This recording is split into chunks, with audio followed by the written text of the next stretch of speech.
한국이 미국에서 원하는 지원을 계속 받을 수 있는 건지 아니면 지금 미국의 조건으로 끌려다니는 건지. 안녕하세요. 헌터 리포메이션의 헌터입니다. 헌터 리포메이션은 정치, 경제, 역사, 문화 이슈를 야무지게 분석해드립니다.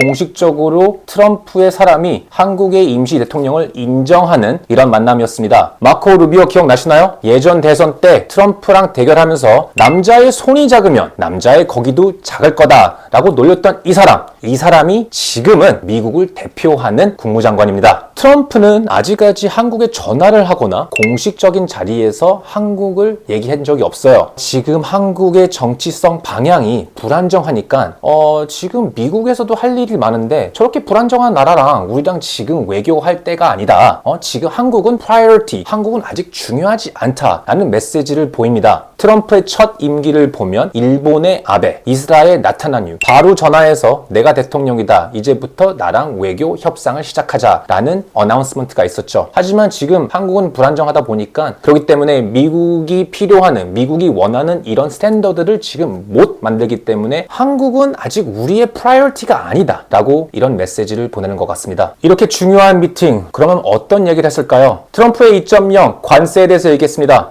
우선 루비오는 한국을 칭찬 많이 했어요. shipbuilding, semiconductor, 에너지 이 세 가지에 한국은 우리랑 아주 오래된 릴레이션십을 갖고 있고 한국은 꾸준히 우리의 파트너였다. 하지만 트럼프는 관세를 steel, aluminum, cars, chips 지금 세계적으로 이거를 통보하고 있어요. 이렇게 되면 한국은 삼성, SK 하이닉스 이 관세에 엮여서 한국도 마이너스 타겟이 크게 올 수 있습니다. 트럼프의 2018년도의 정책을 보면은 한국에 steel, aluminum 관세를 붙였죠. 그때는 한국도 위기가 와서 제일 괜찮은 조건으로 빨리 찾아서 협상을 해서 그 고비를 벗어났죠. 하지만 이번에 트럼프가 chips, cars 이런 거를 또 한국에 관세를 붙인다면은 그 전만큼 빠져나오기 힘들 겁니다. 또 중요한 토픽, 북한의 핵 문제. 루비오는 북한을 비핵화, 핵을 없어야 된다 라고 얘기했어요. 하지만 문제가 뭐냐? 트럼프 정책은 벌써 북한, 김정은은 뉴클리어 파워다 라고 인정을 했기 때문에 서로 안 맞잖아요.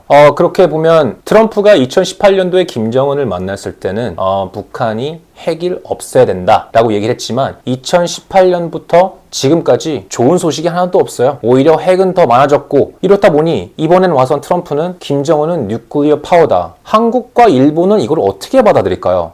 그러면 지금까지 미국이 방어를 해줬는데 이제부터는 우리가 북한에 대해서 알아서 보호하고 방어를 해야 되나? 이렇게 생각을 할 수 있죠. 그 다음 국제사회에서 많은 관심을 주고 있는 중국과 러시아의 문제. 우선 중국은 남중국해에서 이뤄지는 액티비티, 그 다음에 러시아가 북한과 손을 잡고 무기 거래하고 있다는 것. 이거에 대해서 지금 한국한테 위협이 가고 있습니다. 미국은 한국이랑 항상 방향성이 거의 비슷하거나 같았지만 한국도 자기 시츄에이션을 보면은 중국에게 조심스럽게 다가가야 돼요. 미국은 한국이 조금 더 강한 목소리로 중국에게 스탠드업 해가지고 얘기를 하길 원해요. 하지만 자기의 포지션을 봐야 되는데 아까 말씀드렸던 관세 있죠? 트럼프 2.0 관세가 한국이랑 다시 한 번 더 엮이게 돼서 한국의 경제에 큰 타격이 온 예상을 한다면은 한국도 플랜 B로 중국을 가까이 둬야 된다 이거죠. 제가 세 가지로 한번 정리해봤습니다. 우선 첫째, 한국은 북한이 비핵화, 핵이 없는 나라를 원해요. 하지만 트럼프는 벌써 김정은은 뉴클리어 파워다 라고 인정을 했기 때문에 여기서 말이 좀 안 맞죠. 그 다음에 둘째, 한국은 항상 미국의 보호를 원했고 미국의 릴레이션십을 항상 밸류했어요. 하지만 중국과 러시아가 서로 둘이 손을 잡으면서 커지면서 더 이 두 나라를 무시할 수 없다는 거죠. 그리고 세 번째, 한미동맹 그 이유를 떠나서 한국은 항상 미국이랑 같이 가고 싶지만 트럼프 2.0 정책의 이 관세, 이 새로운 관세에 한국이 엮이면 경제적으로 한국에게 큰 마이너스가 될 수 있다는 겁니다. 그래서 제일 큰 질문은 이거예요. 이번 트럼프 2.0이 예전보다 다른 방향으로 지금 시프트해서 가고 있는데 자, 그러면 한국도 이 기회에 그러면 우리도 이번 기회에 다른 나라와 손을 한번 잡고 릴레이션십을 만들어 볼까? 아니면 새로운 미국과 올린 해가지고 끝까지 간다 이걸까요?